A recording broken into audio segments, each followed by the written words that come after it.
아침 말씀. 오늘 본문 말씀은 마태복음 2장 1절에서 12절입니다.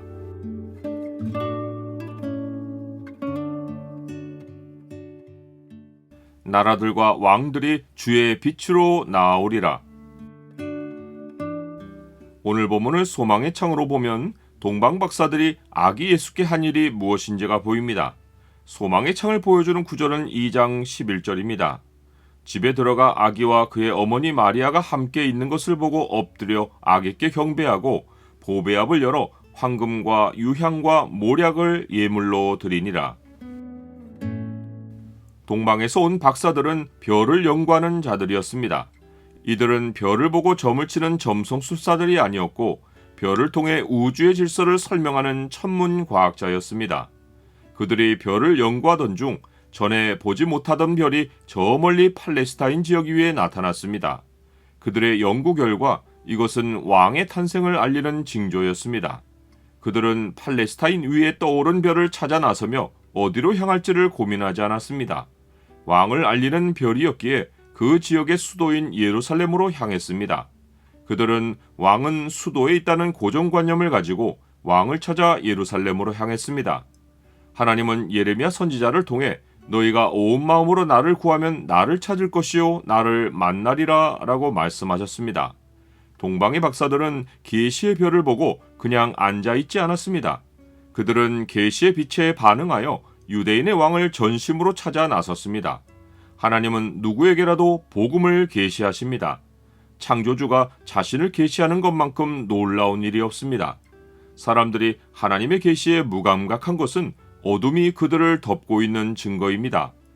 예루살렘 사람들은 자기들의 눈에는 보이지 않는 왕의 별을 그 먼 동방에서 발견하고 왔다는 동방 박사들의 말에 난리가 났습니다.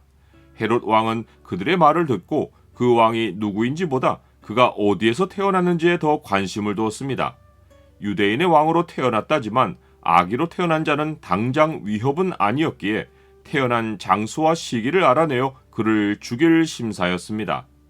헤롯은 자기의 정보수단을 모두 동원해서 그리스도의 출생지를 알아냈습니다. 그는 이스라엘의 백성을 다스릴 자가 나실 곳이 베들레헴인 것을 확인했습니다. 그리고는 동방박사들을 베들레헴으로 보내며 아기에 대하여 자세히 알아보고 찾거든 자기에게 고하라고 말하고는 정작 그들을 따라 나서지는 않았습니다. 그런 후 예루살렘의 소동은 가라앉았습니다. 동방의 박사들이 왕의 탄생 소식을 가져왔으면 헤롯 왕을 비롯하여 온 무리가 베들레헴으로 갈 법도 한데 한 사람도 그리하지 않았습니다. 헤롯 왕은 교활한 이유로 그러했다고 하더라도 사람들이 따라 나서지 않은 이유는 사람들이 기다려온 메시아는 시골 출신의 아기가 아니라 장성한 혁명 용사였기 때문입니다. 헤롯은 갓 태어난 아기가 위협이 안 된다고 생각했고 백성들은 아기가 지금 무슨 도움이 되겠냐고 생각했습니다. 예루살렘 백성들은 성경의 예언에 따른 메시아보다 민족의 정치 상황을 반전시킬 메시아를 기다렸습니다. 오직 하나님의 계시에 충실한 자만이 예수님을 향한 믿음의 발걸음을 뗄 수 있습니다. 동방 박사들은 고정관념을 따라 예루살렘으로 왔어도 하나님의 계시에 충실했기에 또 다른 계시의 인도를 따라 믿음의 행렬을 지속할 수 있었습니다. 말씀을 따라가는 한 하나님은 우리의 고정관념을 출발점으로 삼아 새로운 하나님의 세계로 인도하시며 사고방식의 변화를 경험하게 해주십니다. 악을 선으로 바꾸시는 하나님은 고정관념 때문에 예루살렘으로 온 동방박사들에게 헤롯 왕이 알아낸 정보를 통해 그들의 길을 베들레헴으로 안내해 주셨습니다. 메시아를 맞을 준비가 전혀 안 돼 있던 예루살렘에서는 별이 사라졌는데 박사들이 새로운 계시를 얻어 베들레헴으로 갈 때 사라졌던 별이 문득 앞서 인도했습니다. 계시와 믿음은 동행합니다. 계시는 하나님을 찾는 자에게 열립니다.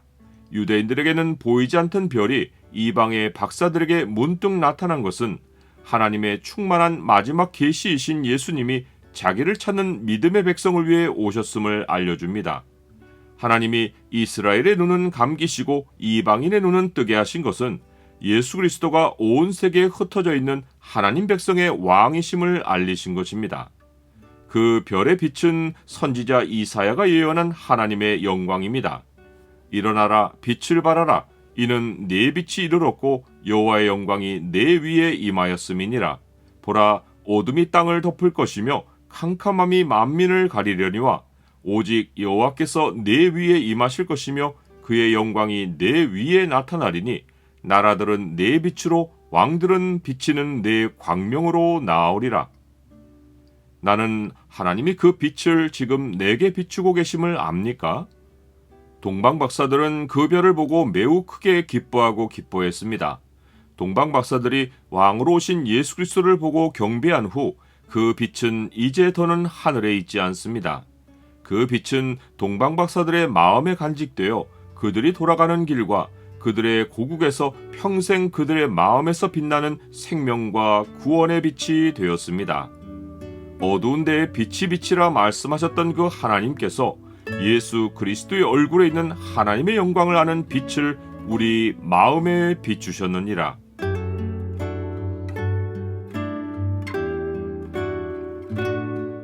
주님, 동방 박사들이 별을 연구했듯이 저는 성경을 연구합니다. 성경을 열면 빛이 비치어 우둔한 자를 지혜롭게 한다고 하셨습니다. 주님의 얼굴에 있는 하나님의 영광을 아는 빛을 제 마음에 비추시고 제 앞길에 비추어 주옵소서. 예수 그리스도의 이름으로 기도드립니다. 아멘.